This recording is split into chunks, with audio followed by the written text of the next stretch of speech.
সড়কের এমন নরকদশা পর্যটনের শহর খ্যাত বান্দরবানের।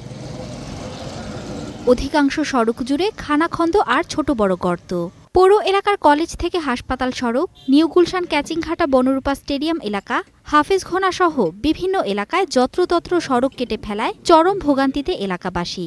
গর্ভবতী মহিলা বলেন, ছোট বাচ্চা কাচ্চা বলেন, রাস্তাঘাটে যাওয়ার সময় রাত্রে অনেক বেশি আমাদের কষ্ট হয়ে যায়। ফায়ার সার্ভিস, হসপিটাল যে রোড দিয়ে যায় এবং যে বিভিন্ন জরুরি ভিত্তিতে যেখানে যাওয়ার কথা ওই জায়গায় আমরা ঠিকমতো পৌঁছতে পারি না। এক্সপার্ট ইঞ্জিনিয়ারদের দক্ষ হাতে দেশের মানুষকে প্রতিদিন সুরক্ষিত রাখার প্রত্যয় নিয়ে এলো সেফ সার্কিট ব্রেকার। দীর্ঘদিন ধরে এসব সংস্কার কাজ চললেও নেই দৃশ্যমান কোনো অগ্রগতি, যাতে ক্ষুব্ধ স্থানীয়রা।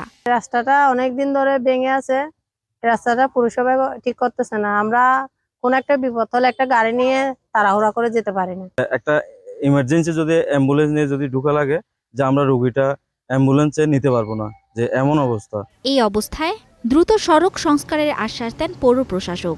বর্ষার পরপরই আমরা রাস্তাগুলোকে একটা অ্যাসেসমেন্টের আওতায় এনে কোথায় কোথায় আমাদের রাস্তাগুলো ক্ষতিগ্রস্ত হয়েছে সেগুলো অ্যাসেস করে আমরা সেগুলো রিপেয়ারের উদ্যোগ নিই। এবং আমাদের ইতিমধ্যেই বান্দরবান পৌরসভার বেশ কয়েকটি রাস্তা কিন্তু আমাদের নতুন করে কার্পেটিং হবে, ব্লক হবে, সেগুলো খুব দ্রুত টেন্ডারে যাবে। টেন্ডারে গেলে আমরা রাস্তাগুলোর কাজ শুরু করতে পারবো। উন্নয়ন কাজের জন্য খোঁড়াখুড়ি করা হয়েছে পৌর এলাকার প্রায় 5 কিলোমিটারেরও বেশি সড়ক। Desk report, star news.